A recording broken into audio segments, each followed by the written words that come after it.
Agents podcast. Okay, LabCoatAgents, welcome back for another episode of the LabCoatAgents podcast. And I am super excited to be interviewing two multi-family investment gurus. That's right, not one, but two gurus. They've got Gurus. That's right, gurus. You heard it here first.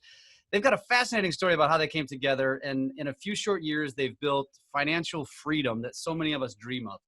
Through owning and operating over 1,500 multifamily units, they have over $100 million in assets under management. They host the #1 multifamily real estate podcast, have written multiple books, among many other endeavors, I'm sure. Ladies and gentlemen, welcome to the show. Is it Jake and Gino or Gino and Jake? You guys tell me how it should go. My kids always ask me that. They go, why is Jake's name first? I said, honestly, he's better looking. And it just It's the hair, bro. It's got to be the hair. G-Dad, drop the bomb on what a duru is. I like that, my friend. You're looking good there. A duru is what Jake and Gino is. We do it. We're not just out there telling people, bringing people into the light. We're actually showing people how to do it, the buy right, the manage right, and the finance right. And, we're out there. And the most important thing about a duru is somebody who's taking action. This market is constantly changing. We're pre-COVID, post-COVID, cap rates, cash-on-cash returns, different techniques, different strategies, different technologies. It's always constantly changing. And I think to be a guru, you need to be doing it. And that's what we pride ourselves on. We love the education component. And, we've built a multifaceted business that I'm sure Jake's going to want to get into. But education is only one of those components. And to us, it's not the most profitable, although it is the most fun because you get to help people out. When students have closed over 7,000 units, and I think over 30 of our students have quit real estate, quit their jobs and gone into real estate full time. That's really rewarding. And the more people you can help out, the more value you can give.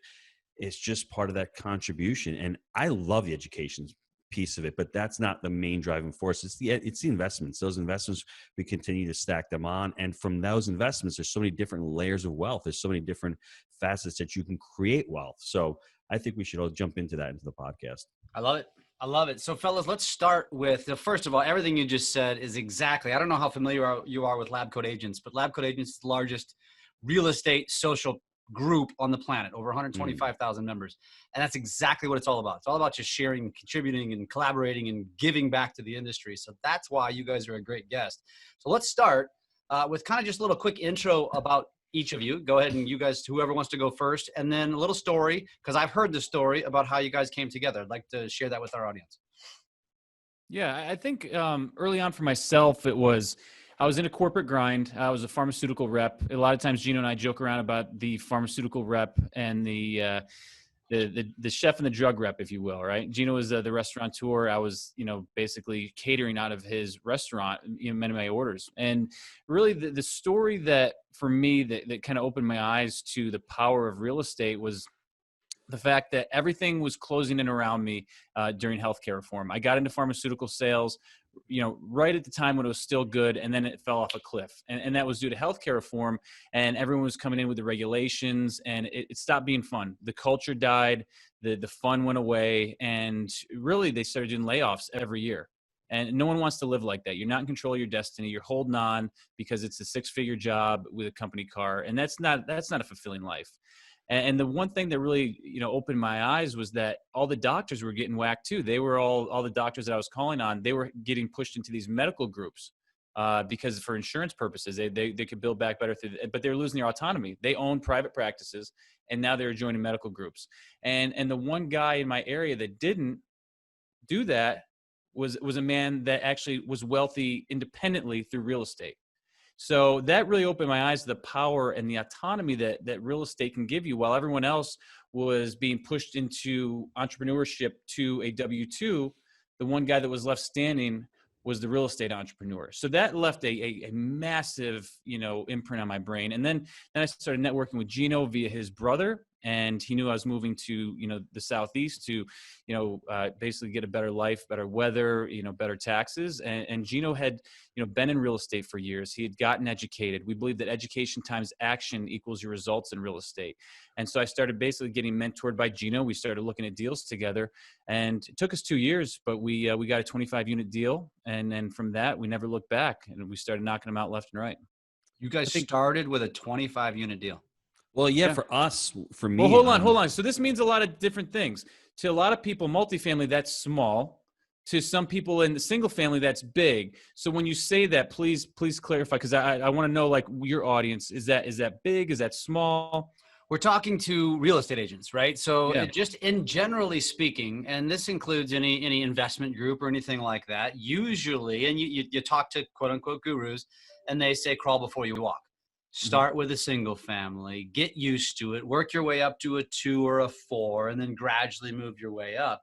That I would consider a multi-family, like a 25, like the big leagues. And most don't get drafted and go straight to the big. They start in single A or minor league ball, right? And so just fascinating. I just asked the question. I don't mean to jump ahead because I want No, it's extremely important because we need to be able to communicate properly to the audience. So I think, Gino, I'm sure you have a response to that. I'd love to chime in as well. Well, for me, I started the restaurant back in 1994. I was with my family. I loved it for 15, 20 years. And in 2007, my dad passes away. So, picture this, 2008, the pandemic. It's like the pandemic now, right? The Great Recession. I stop and I think to myself, am I building my dad's dream or am I building my own dream? And it really, really hit me. And I said to myself, it feels like I was doing my dad's dream forever because he always wanted to work the restaurant. And I loved it when he was there. But everything shifted for me then. And I had done a couple smaller deals. I started out with a 4-plex with my brother. So I didn't go into the 25 units. And, Jake harps upon the education. And for me, it was vital. It was really important. So that 2008 moment right there, I said to myself, what do I want to do? I can still do the restaurant, but I need to create some passive income. I've got 6 kids. I've got a really big family. We homeschool the kids. It's all about the family for me. And I can't leave the restaurant tomorrow. So I need to, create some kind of passive income and, pay for these kids that are going to go to college and pay for their weddings. I'm not going to do this through the restaurant because there's a monumental shift coming. All of a sudden, the internet's taking over. I am the mom and pop that I buy from in the restaurant. I had one restaurant. We've got over 1,600 units. It doesn't happen overnight, but you really have to work on yourself. So for me, meeting Jake and saying, Jake, when you move down to Knoxville, Tennessee, I can invest down there because New York, there's no deals in New York. I've got a 4-plex here. I've got a strip mall. I bought a crappy mobile home park that didn't work out. All these trials and tribulations led me to multifamily because of the demographics, because of the millennials and the baby boomers that are just not going to buy anymore. They're going to rent. And because of the cash flow, number 1, the appreciation, number 2, the tax benefits, number 3, and number 4, cycle resiliency. I want everyone to write those 4 down. Cash flow, tax benefits, appreciation, and cycle resiliency, which is what's going on. We're in basic human need. It's just amazing. We need a place to live. You can't buy it on the internet. And I think multifamily going forward with all of that, not enough affordable housing units, it's the great storm. And as you see the last 3 months, people are paying their rents because they have nowhere else to go. They can't go up into a house. They can't afford the down payment. And I think for us, the demographics are playing it. Now, obviously, you have to figure out what kind of market you're in, right? You have to see where the demographics are moving to. And we're in the Southeast, parts of the West, where Phoenix and other parts of the cities. But for me, it's exciting. But get back to 2008. I want everyone to really think about that. Are you right now building your own dream, or are you building someone else's? And that, to me, that the clarity really hit me with a ton of bricks. It took me a couple of years. I needed to go get coaching. I needed to get the experience. And then when I met Jake, it was a perfect storm. A lot of hard work. I met the perfect partner because he does as he says and he says as he does. He held me accountable. I held him accountable. It took us 18 months because he had moved down there. His wife decides to, 6 months later, I've got to move in with my, soon to be husband. We're going to go look for a house. So that got in the way. But it was also our credibility with the brokers. We were a little rough around the edges. We thought the brokers had the deals, and they were actually selling to us where it's the other way around. We have to show our credibility. We have to say to them, hey, Jake and Gino are here. We will close the deal. What do we need to do to make it happen? We've learned a lot in that process. So that's why it took us 18 months. We didn't have a platform like the Jake and Gino community. And we were one thing we did have, though, is we had the desire and we wanted to make it happen. And we started small, 25 units, because I already had some kind of experience. But I always tell people out there, think big, think as big as you can. You don't have to start with a single family, but start small. A 4-plex, a house hacking, that'll get you in the game. You'll have the proof of concept. And then from there, all of a sudden, you're a closer. Go to the next deal, and then go to the next deal. And that's what happens. You start with a 25, then we go to a 36, then we do 136, and then we go back to 22 because 22 units were fantastic. That deal is cash flowing $4 to $5 grand a month, and we've refied it twice. Then 281, then back down to 52. So, I mean, you just have to start. And once you start and you have the clarity and you have the accountability and all that, it's an exciting business. And there's so much opportunity in it. And there's so many benefits as I'd laid out to you. Yeah. And Jeff, I just, a couple of things that may be relevant here. You know, you definitely in the single family residential space. Yeah. Yeah. Mm-hmm. So I think, don't mean this in a bad way, but many times the broker, the agent is truly the salesperson there. Yeah. You'd agree with that? Mm-hmm. They're out there trying to, find the needs and, get the deal done. It's a little different in the multifamily space because there's such a demand of buyers for a single asset. So what you'll see a lot of times is that as a buyer, more so than in a single family world, we truly have to prove our credibility and show why we're going to close the deal. There's a lot of posturing going on with the brokers in the multifamily space where we're going to have to prove ourselves because there's 3 or 4 other groups going after that same deal. So it's a little bit different. And that's when, and Gino touched on that a little bit earlier, we're a little rough around the edges because we were, maybe accustomed to doing a single family deal or, dealing with a traditional sales rep. So that definitely changes. The other thing is going back to, the 25 units. We had partners. A lot of people look at multifamily or partnerships in general, and they don't like the idea of partnerships. Oh, I've had a partnership and it went bad. Or I heard of somebody, they have a limiting belief that partnerships are bad. I'm not here on this podcast, and Gino's not here on this podcast today if it's not for the both of us. And it's not a 1 + 1 = 2. Partnerships multiply. They can actually blow things up a lot more. So I think that's the thing that people have to understand. It was Gino, myself, and his brother. We pooled our money together on that first deal, that 25 units, and we took it down. The interesting thing that you just opened my eyes to in the multifamily space where folks are operating and they're say that the hardcore multifamily enthusiast, 25 units is relatively small. And I don't mean that in a bad way, but a lot of people are like, I'm going to start with 100 units. I'm going to go for 150. But the thing that you have to understand in the multifamily space is start where you're comfortable. If you're comfortable with a duplex, a quad, a 10 unit, start there, because what you'll quickly realize is the bigger you go, the easier it gets because you're going to bring a team with you, whether it's third-party property management, whether you manage in-house, you're going to hire employees, whatever the case may be. If you try to do everything yourself, it's virtually impossible. That's why folks that are doing single-family homes can get burnt out pretty quick because it's not scalable. It's scalable, I guess, if you bring a team in, but then, the maintenance man has to learn how to, do a house and then a house that's completely different, maybe 1920s on the other side of town.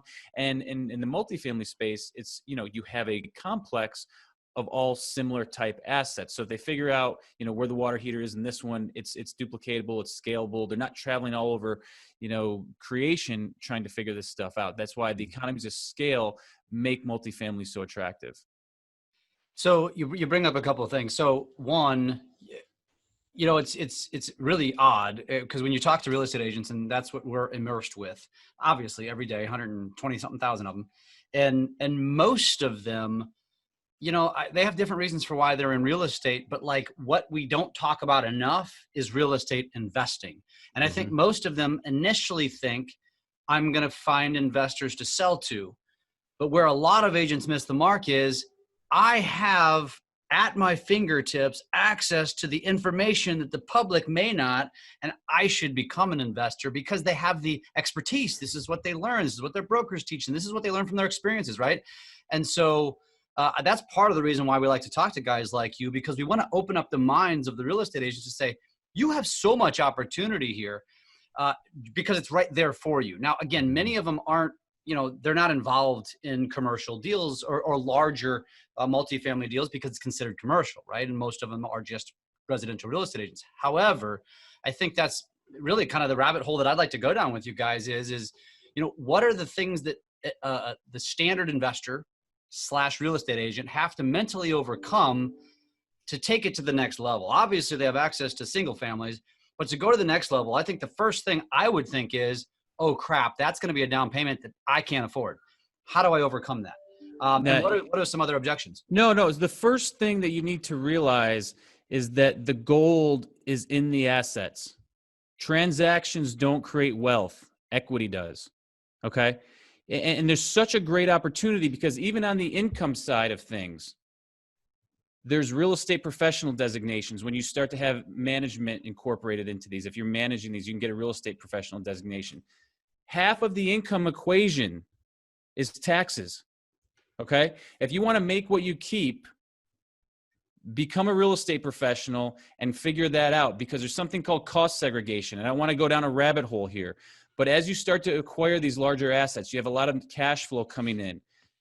You need to look at the cost segregation, because you can get your taxes basically wiped out if you're buying enough property. Okay. So, and the funny thing is, it's tax day. Okay. Taxes are due today, literally. And it's just amazing the amount of taxes that I paid as a W-2 employee versus being a real estate professional. So you got to understand that half of the equation. And essentially this is the trick, guys. You buy, you refinance the money out, and then you continue to buy. And as long as you continue to buy, the game goes on, because you keep accumulating depreciation to wipe out your taxes. It's an amazing phenomenon, and it's totally possible if you buy right. So that's why we preach buy right, manage right, and finance right. Multifamily investing is a three-legged stool. That's what it comes down to. And if you have parameters around the buy side, so you're not overspending, you have parameters, KPIs around the management, and you have parameters around your financing. We like long-term fixed rate debt, non-recourse through the agencies. Okay. We like getting a little IO on there for a little bit of cash flow juice at the beginning. This type of framework is just phenomenal. And we learned through doing. It wasn't like we came up one day and this was what we saw. It's a three-legged stool. And if you have parameters for those three and you don't bend your parameters, Gino likes to call it pencil whipping a deal. If you just try to force a deal to work, that's not going to be it. But to your point, you have all this information at your fingertips. You're already in the game. You guys are halfway there to the honeypot here. So I think that it's just so many people get caught up in the transactions, but it's not the transactions that are going to create the wealth. Put that money aside to reinvest, partner up. You can do syndication. You're talking about, where am I going to get the money for a deal? So many people start out with syndication. They have a network of people around them. They raise the money and they go from there. And you don't have to start with 150 units. You can syndicate a 15-unit deal. So yeah, Jake's talking about becoming a limited partner. I mean, a lot of our students, they can earn while they can learn while they earn. You're a limited partner on a syndication. Just everyone Google what a syndication is. It's basically a pooling of money of investors. And as a real estate agent, when somebody sells a house, they have money. Guess what? There's your investors. Start raising that capital and start bringing it to the deals. Now, it's important that you learn the multifamily side, whether underwriting a deal, analyzing a market, vetting a sponsor. Those are all skills that you can learn, right? But having that access to capital is really important. And Jake touched up on something. I want everyone to picture this. In multifamily, the way you're going to get successful in any business, think of yourself as a farmer. You've got a seed. You need to plant that seed in soil. You need to prepare the soil. You need to water the soil. You need to, take care of it, weed it, let it grow. It's not going to happen overnight. It's going to take time. And multifamily is a long game, just like any other business. And if you can, you plant that seed, you pick the fruits, all of a sudden, Jake talks about refi. We've been able to refi almost $10 million from our portfolio. Where do you get the money? You get it from refinances, which are basically a loan to yourself, and they're tax-free, which is mind-blowing to me. It's an amazing thing. If you want to sell your deals in 1031 to the next one, that's another strategy. But we want to buy and hold long-term. So think of yourself as the farmer, and it's got to be you have to stay diligent, and you have to not have that shiny object syndrome, because we didn't have it. That's one thing that Jake and I really preach from the beginning. I don't care about cryptocurrency. I don't care about master lease. I'm focused on multifamily right now. I want to become the best multifamily investor that I can be. I know it's an amazing vehicle. I mentioned the benefits of it. And I think if you can trick your mind into it, if you want to say that, and focus on it and stay for it the long term, you're not going to get rich in the first year. You may not get rich in the second year, but in the third year, when all of a sudden those deals start panning out and the cash flow starts coming and the refis start coming, you're going to say, wow, I stuck into it. I took my lumps, but you know what? It was well worth it. And that's what we're up against right now. We've been doing this for several years, and the cash flow has been coming. The refis have been coming. We've been repurposing our capital and learning other strategies to get into the deal, whether it's owner financing, whether it's syndication, whether it's partnering up with other people. There's so many different ways of getting into it. I just don't want anybody out there to get stuck on, I don't have the money. Because if, Zuckerberg said that, or if Gates said that, or if Buffett said that, then we wouldn't be here. These people didn't have the money. How much did you put down on our first deal? How much did it cost you personally? It was a $600,000 deal. It was 80% bank financed, 10% owner financed, and a 10% down payment from us. So that's $60,000. Add in closing costs, it was $83,000. We split that up amongst the three of us, me, Jake, and my brother Mark, $27 for that first investment. 18 months after that first investment, we refinanced $164,000 out of that deal. So not only did we get the $80,000, we got an additional $80,000 on top of that. Got better terms, and that deal today, 7 years later, is still netting us. It's netting us $6,000 a month in cash flow. So that deal is basically paying my children's college. That one deal will pay for each one of my children to go through college for the next 10 years. I'm holding that deal. That's an older deal, our very first deal, but it makes a ton of money. So that's how you start. We started with an owner-financed, crappy little crack den property. We fixed it up. We refied the deal out, and we didn't go on vacation. We didn't buy the Lambo. We re-rolled that money into the next deal. I want to talk about that too, because here's the thing. A lot of people are like, oh, but you're taking on debt. You know, Dave Ramsey's told me that debt is bad. Guys, debt is a tool. Money is a tool. Use debt properly. I don't have personal debt, okay? I don't have house debt. I don't have cars debt. And Gino touched on it before. Don't go, if you want to go buy a Ferrari, great, but it's going to hold you back early on. If you go blow the money on a Ferrari or Lambo, that's going to take, seed money out of your assets. So use debt properly. We like non-recourse debt through the agencies. We've used community banks, but ultimately we always refinance out to non-recourse financing. That means that they're not going to hold you personally liable if the deal collapses or the deal fails. That's how you get investors on these deals. In other words, in layman's terms, you're financing to Fannie and Freddie. You're financing to traditional mortgage, not to. Yep. Mm-hmm. Yeah, and we've also used some non-recourse CMBS for like an HOA deal that we had. There was some condos, but yes, it's traditionally if it's got hair on it on the front end, we'll use a community bank, but ultimately we're rolling it out to Fannie or Freddie. I think that's important to point out though, because let's backtrack to this first deal, because that's kind of what we're talking to here, which was a 25 unit. Is that correct? Mm-hmm. Yeah. So you're talking about, first of all, finding investors, and every real estate agent has access to investors. You just have to start asking. You'd be surprised. You might even have wealthy family or friends who just have money sitting on the sidelines and they want to put it in.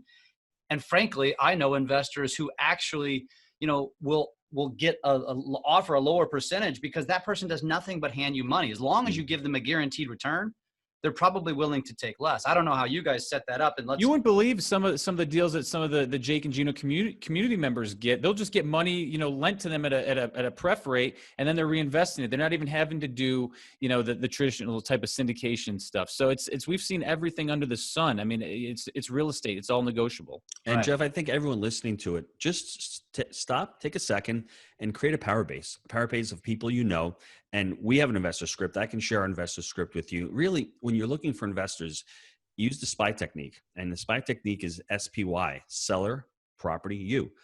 You want to know what the investor's all about. I mean, I'm not going to take money from Jeff if Jeff thinks that real estate's risky and he wants his money back in 12 months. That's not going to work in a multifamily deal. I need to know what Jeff's goals are. I need to know what Jeff's going to do with the money. I need to know where Jeff's going to get the money from. Because if Jeff says, you know what, I've only got money in my 401k and there's about $700,000. Well, let's use a self-directed IRA. So the more you know about Jeff and the more you can add value to Jeff, that's how you're going to raise capital. And Jake and I didn't know this in the beginning. That's why we went alone. It took us, we did our first 1,000 units without investors. We were able to refi, roll. We should have thousands of units now. We just had that limiting belief of investors. We can't take on investors. We don't want to really syndicate a deal. We're equity hounds.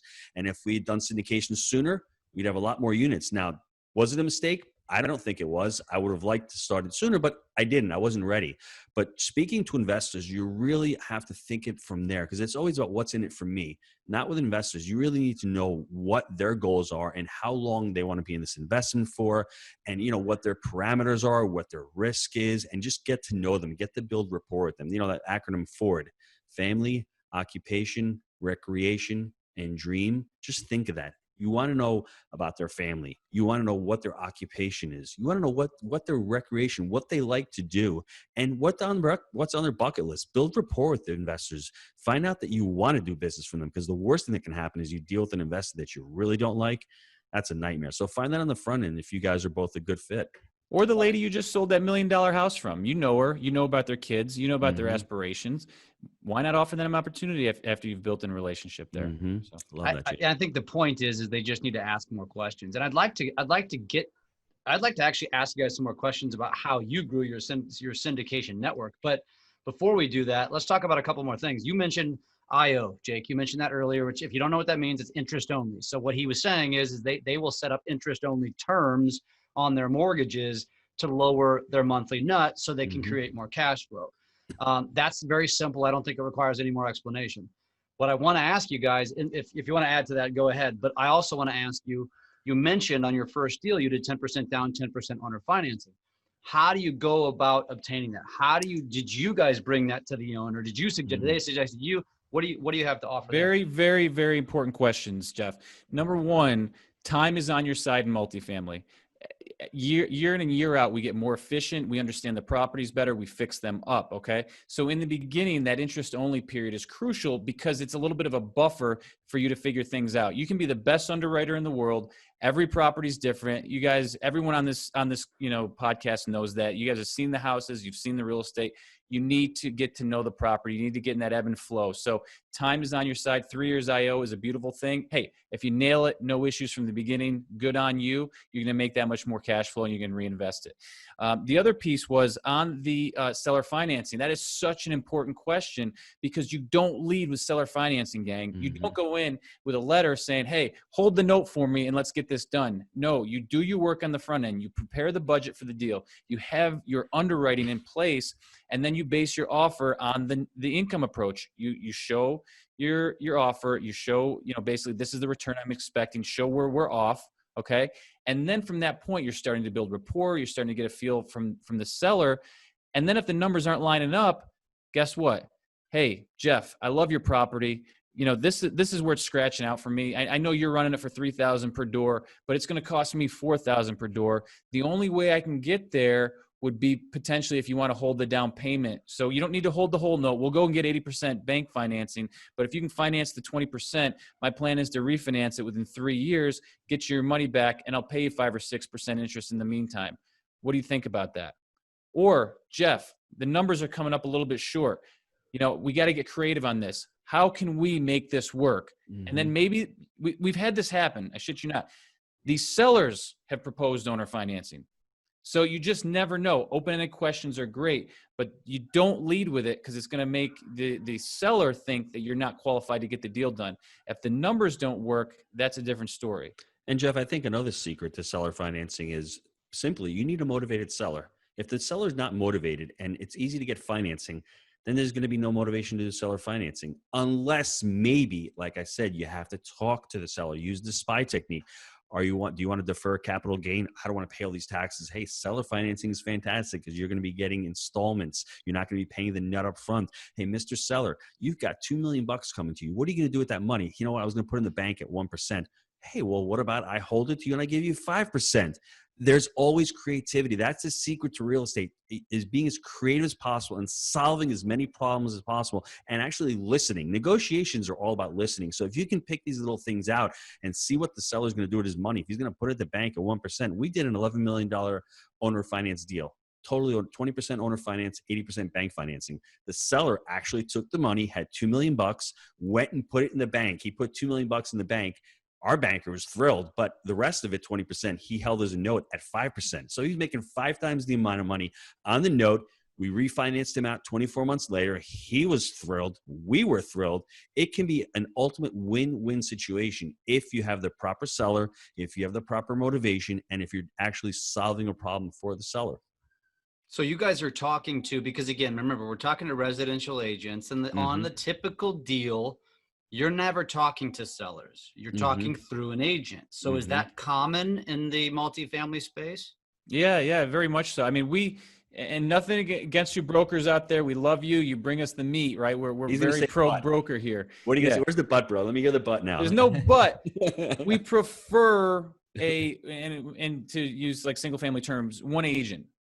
Okay. There's a selling agent, and then we're all going through the same person because, gang, this is not anything to do with real estate agents, brokers. It's the little game where you start with 10 people in a line, you sell them something, and by the time it gets to the end of the line, the message has been so screwed up that you wouldn't even recognize it. The key is to get communication clear, because if I tell Jeff something and he tells Gino, okay, we have a better chance of that making it through to Gino the way I intended it.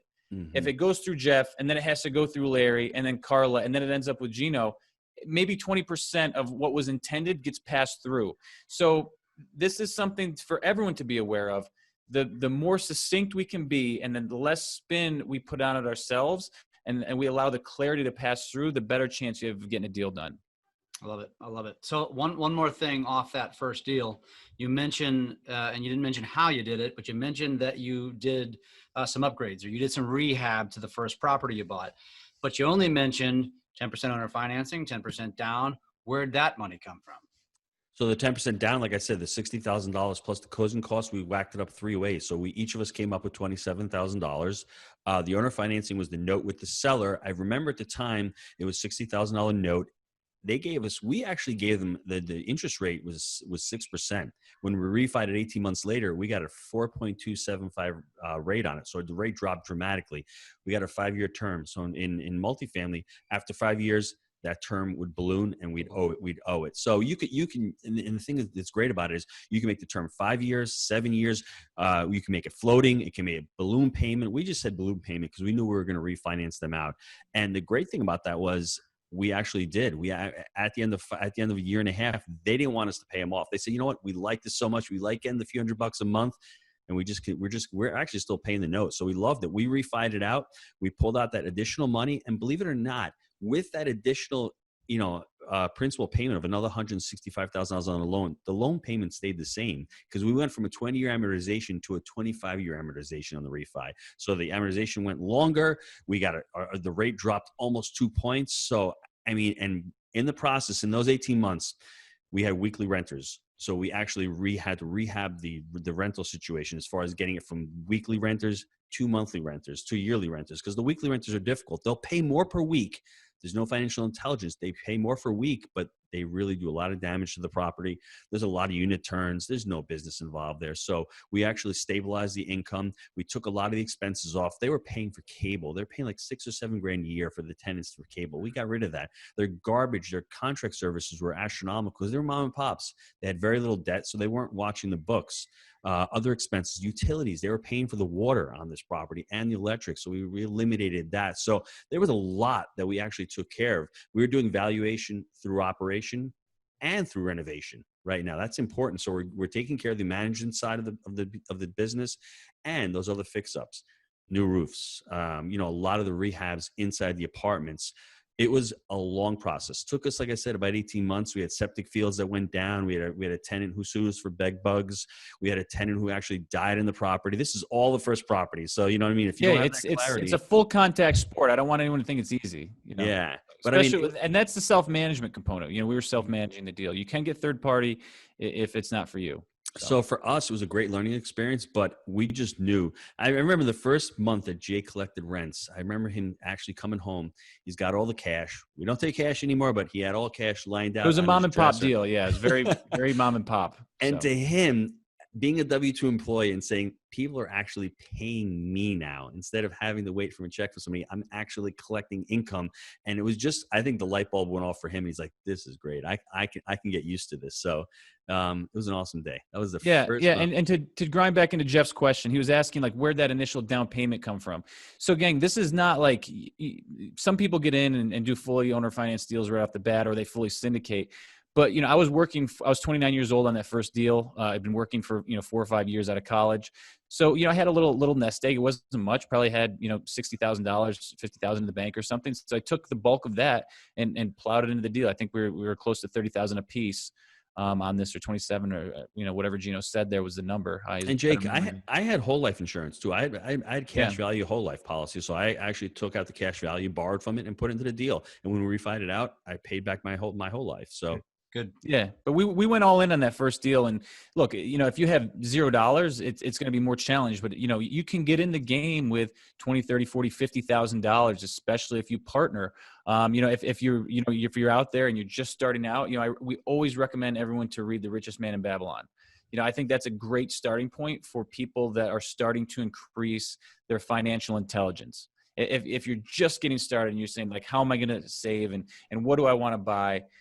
Simply put, you want to own assets. Equity is what's going to make you rich over time. Okay. You want to own assets. save some money, like 10%, 20%. You know, I strive to save upwards of 50% now that, we're in a better place and I don't have, personal debt on things. So I think that's the key, is to strive to, save up a little bit in the beginning and get started, and then allow the asset to stack, the cash flow to stack, and start to add more assets. That's the key to the game, is to stack assets over time. We typically do 2 to 3 deals a year. I know for you folks out there, like 2 to 3 deals a year is nothing. Gang, in the multifamily space, you do 2 good deals a year. Wait 5 years and then call me. Pick up the phone and call me and said, dude, you're right, because now I'm a full-time real estate investor. Mm-hmm. And I was out after 3 years. Okay. 32, done. Shit's crazy. But that's the power of this. So I don't know if you answered the question, though, is where the rehab money came from.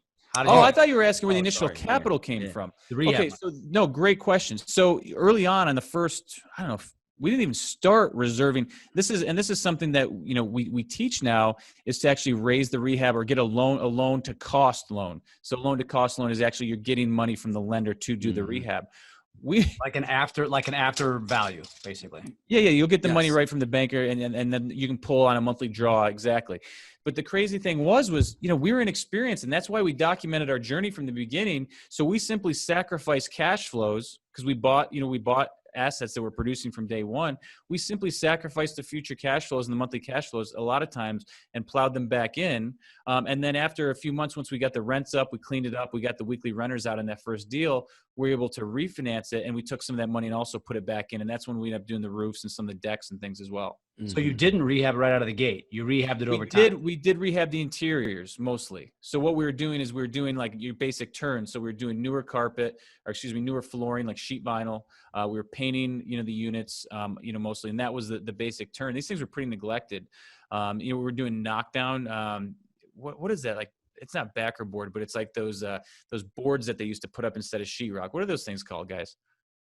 I don't know what they're called. Not my specialty. It's crazy though. But I mean, this was like 1970s, like they would just put like these super thin, boards over the studs. I forget what the name for them was, but, and sometimes we got creative, and to help out, there's like this knockdown product. It's like the texture you see in Florida a lot. And so it was a little bit thicker, and we were able to actually, paint over that. You're talking about like paneling. Paneling. Yeah. Yes, it was paneling. Yes. It's like the 1970s stuff what you see with your beanbag in your den. Were you rehabbing them as the renters moved out, or were you? Correct. Yeah, Yes. On the turns. Yes. How many of the units were occupied of the 25?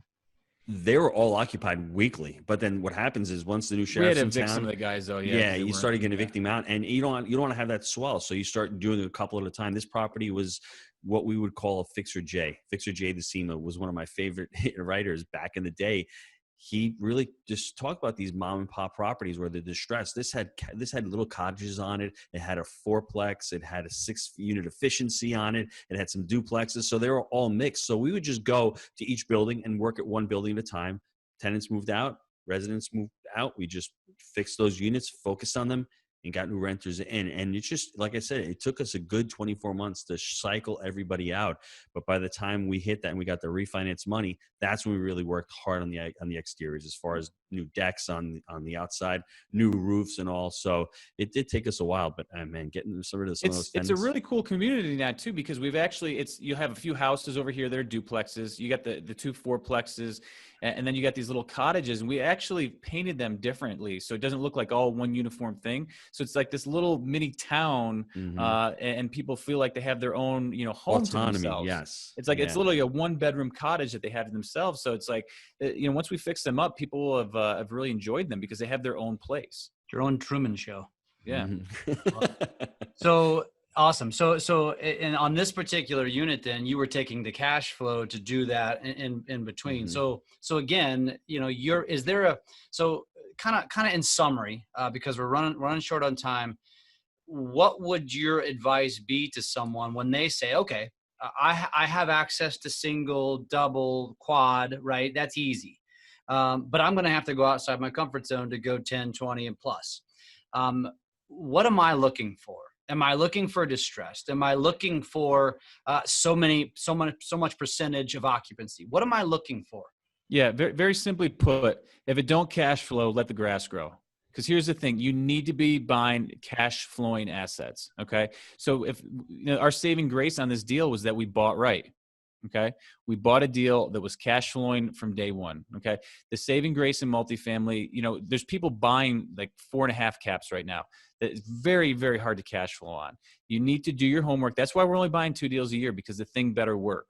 That's where the value is, not overpaying for something and then hoping the market's going to catch up with you. You got to buy in cash flow from day one and then follow the framework. So you bought it right. You're buying for, get this thing straight. Now I talk with my hands. I'm sorry. You're buying from cash flow on day one. Secondly, that manage rate component, get your shit together from the jump. Are you managing it? And if so, what's your budget look like? What's your turnaround plan going to be? You need to know that on the front end, or have a qualified third party. And then the financing component. If you're going to do bridge, are you going to be able to get out of it in time? Is the economy stable enough so if you do bridge debt, you don't get burned? Or you're going to get some nice long-term fixed rate debt in there, make sure, or at least, a 5-year and treat it as a bridge from a community bank so you have enough time to get out if there's a downturn in the economy. So I think it's looking at it through those 3 lenses. Okay, am I buying it right? Is this going to cash flow? What's the management going to be? Where am I getting the debt from on it? Love it. Love it. So what would you guys say is the best place if somebody wants to look you guys up, to follow along with you guys? You mentioned that you teach something. I didn't mention that in your intro, but I guess you have a coaching platform. Where's the best place for people to find you? Where's the best people to learn? Where's the best place to learn from you guys? Yeah, no, it's really easy. We do have a coaching platform. Not everyone's the right fit. We're very selective on who comes in. We actually had a money mixer this weekend with 50 people. And the biggest feedback was, I can't believe the quality of folks that are here, because everyone networks together. People end up getting together and doing deals. And it's not for everybody, right? We need to vet people on the front end.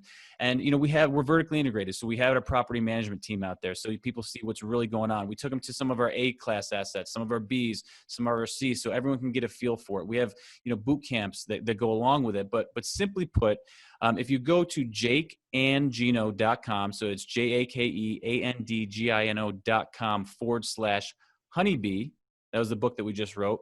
We're going to give you a free download of our credibility book. So we touched on this earlier on. One of the hardest things in the beginning is that credibility piece. So you need to have a blueprint, a business plan. So we're going to give that to any of your listeners out there for free. And then Gino actually created additional resources based around the Honeybee. He did a phenomenal job reading the Audible. You can also at jakeandgino.com download our podcast, apply to work with our team, tons of videos on YouTube. I got to thank my partner Gino over there, because he's a content junkie. He constantly gives and gives till it hurts. He's constantly giving away free stuff. So look, not everyone's a perfect fit, but if you're really focused on the benefits of multifamily and you have the long view, please reach out and we'll get a team member to set up a call with you. Jeff, what I want to do is I have the Honeybee here. To all the listeners, just email me Gino@jakeandgino.com. I'll send you a PDF copy. The reason why I want to do that is you read this book. It's a business parable, but it's creating complementary streams of revenue. Your residential agents can take action tomorrow if they want to create multiple streams of revenue complementary like we did. We created a property management company. We created an education company. We created a syndication company. We've got a mortgage company now. You can do that in the residential space. You read the book and you get ideas. The biggest thing is not how, it's who. So I think if you read the book, you'll be like, wow, I can do that. I can start getting some private investors. I can even maybe do some hard money loans. I can do some fixes and flips. I can start buying some single family rentals. I can buy some small multifamilies. The ideas are endless. You can start using this education now, start doing what you're doing now, creating additional capital. I can wholesale deals. And then from there, that's where you get your capital and you start investing in the multifamily long-term. So just email me, Gino@jakeandgino.com, and I'll send the copy out to anyone who emails me. Gino@jakeandgino. Is it the and spelled out? A-N-D, yep. Mm-hmm. Perfect. Gino@jakeandgino.com, correct? Yep. He's always giving away the farm on me, Jeff. It's hard to stay profitable with this guy. I'm just continuing to repeat it. I'd like to see how many emails you receive. I'll be the first one. I'll let you know. Awesome, guys. This has been fantastic, man. I really appreciate you guys being on. I think that the key here is for all real estate agents is you have an opportunity to create massive financial independence like these guys have. They came from pharmaceuticals and the restaurant industry. You guys have the inside track. Everybody listening to this right now is somehow tied into the real estate industry, whether it's mortgage or title, somewhere. Mm-hmm. You're not, I doubt any pharmaceutical reps or any restaurateurs are listening to this podcast. And so you have the inside track. These guys are great to listen, to learn from. You can go follow their content. I listened to one of your podcasts that you were a guest on. Oh, by the way, what is the name of your podcast? Wheelbarrow Profits. It's named after our first book. So we actually have 4 shows that come out on a weekly basis. The brand is Jake and Gino. You can check out Jake and Gino on iTunes, and our main flagship is the Wheelbarrow Profits podcast. We also have a syndication podcast on there. We have another one where Jake and Gino members literally just present the deals that they've done. It's so cool. It's called Movers and Shakers. So, the different community members, you get on and we're able to sing their praises and talk about the 7,000 units that they've closed, over the last few years. So it's a lot of good stuff. And then Rand CRE, as well. So, a little bit of everything for anything multifamily, we got you. So, like I said, gurus. Gurus, man, we're doing it. I love it. Hey, by the way, are you guys buying most of your properties? You said Knoxville. Is that where you're at? Tennessee? We're in various markets in the Southeast. We tend to stay in about a 3-hour radius around Knoxville. That way we can make sure we get our management folks out there and handle it in house. So. That's good. That's actually a good piece of advice that we didn't even touch on, which is it's probably a good idea to buy within a radius where your management company can get to, you can drive to easily. I'm glad I asked that. Awesome. Well, fellas, this has been fantastic. Again, guys, email Gino at jakeandgino.com to get a free book. Sorry, Jake, I just got to throw it out there. Thank you guys for being on. It's been great to get to know you guys, and look forward to hopefully staying in touch. Thank you, Jeff. Thanks a lot. Take care, everybody. Thanks for having us on.